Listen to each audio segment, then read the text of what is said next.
कांग्रेस नेता और छत्तीसगढ़ के स्वास्थ्य मंत्री टीएस सिंहदेव ने बड़ा बयान दिया।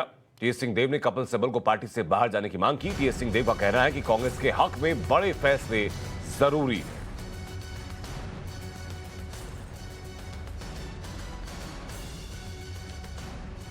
छत्तीसगढ़ कांग्रेस के बड़े नाम TS Singhdeo.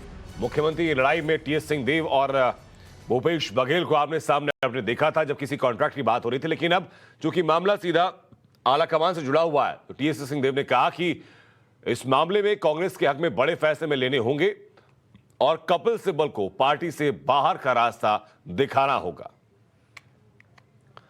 Times now Navbharat पर हम लोगों ने आपको खबर सबसे पहले बताई थी कि G23 नेताओं की एक पार्टी, उनके एक डिनर जो है वो कपिल सिब्बल के 3 मूर्ति स्थित सरकारी आवास में होने वाला था, लेकिन उसके बाद जगह बदली गई। G23 नेताओं की ये डिनर हुआ लेकिन किसी अलग जगह पर हुआ और उसके बाद कांग्रेस में एक बड़ा तबका ऐसा है जो कि असंतुष्ट है कपिल सिब्बल से।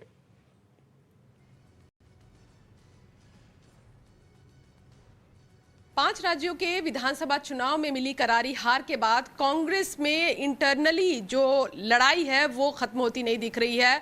कांग्रेस लीडरशिप अपनी तरफ से फैसले ले रही है, बैठ के कर रही है, लेकिन दूसरी तरफ G23 एक बार फिर सक्रिय दिख रही है। कल G23 ने बैठक की और G23 के सक्रिय सदस्य कपिल सिब्बल गांधी परिवार को अब अगुवाई करने के लिए रोक रहे हैं। उनका कहना है कि अब गांधी परिवार को नेतृत्व छोड़कर किसी दूसरे को मौका देना चाहिए। हमारे साथ बात करने के लिए छत्तीसगढ़ के स्वास्थ्य मंत्री टीएस सिंहदेव हैं।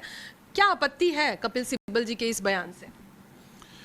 एक, कपिल सिब्बल जी वो कांग्रेस के प्रतिनिधि हैं जो स्वयं अपनी लोकसभा से जीत नहीं सके स्वयं। मेरा परिचय उनसे कॉलेज के समय का है। मैं दिल्ली यूनिवर्सिटी के हिंदू कॉलेज का हिस्ट्री का स्टूडेंट था। वो मेरे यूरोपियन हिस्ट्री के प्रोफेसर थे। हालांकि उनको याद नहीं होगी उस समय की।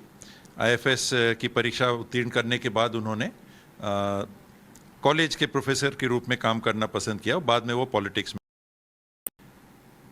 आप जब किसी संगठन के सदस्य हैं, समूह के सदस्य हैं, आप एक परिवार के सदस्य हैं, क्या परिवार में मत का अंतर नहीं होता?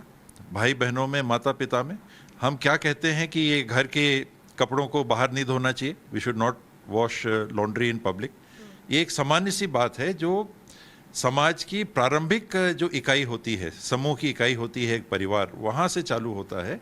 तो जो कपिल सिब्बल इस सिद्धांत को ही नहीं समझ पाते, अपने आप को वरिष्ठ जनप्रतिनिधि मानते हैं, देश के सबसे पुरानी राष्ट्रीय स्तर की पार्टी जिसको अभी चुनौतियां हैं उसका एक सदस्य, जिम्मेदार सदस्य मानते हैं, क्या उनको ऐसे बयान सार्वजनिक तौर पे देना चाहिए? क्या ये शोभा देता है? ऐसे व्यक्तियों के ही कारण कोई भी संगठन, किसी भी समूह में कमजोरियां आती हैं और कांग्रेस में भी कमजोरियां अगर हैं तो इसी कारण से मैं एक बड़ा कारण उसको यही मानता हूं कि यहाँ सहनशीलता इतनी ज़्यादा है कि अनुशासनहीनता को भी लेके चलने की क्षमता रखने वाली कांग्रेस आज अपने आप को कमजोरी की स्थिति में पाती है।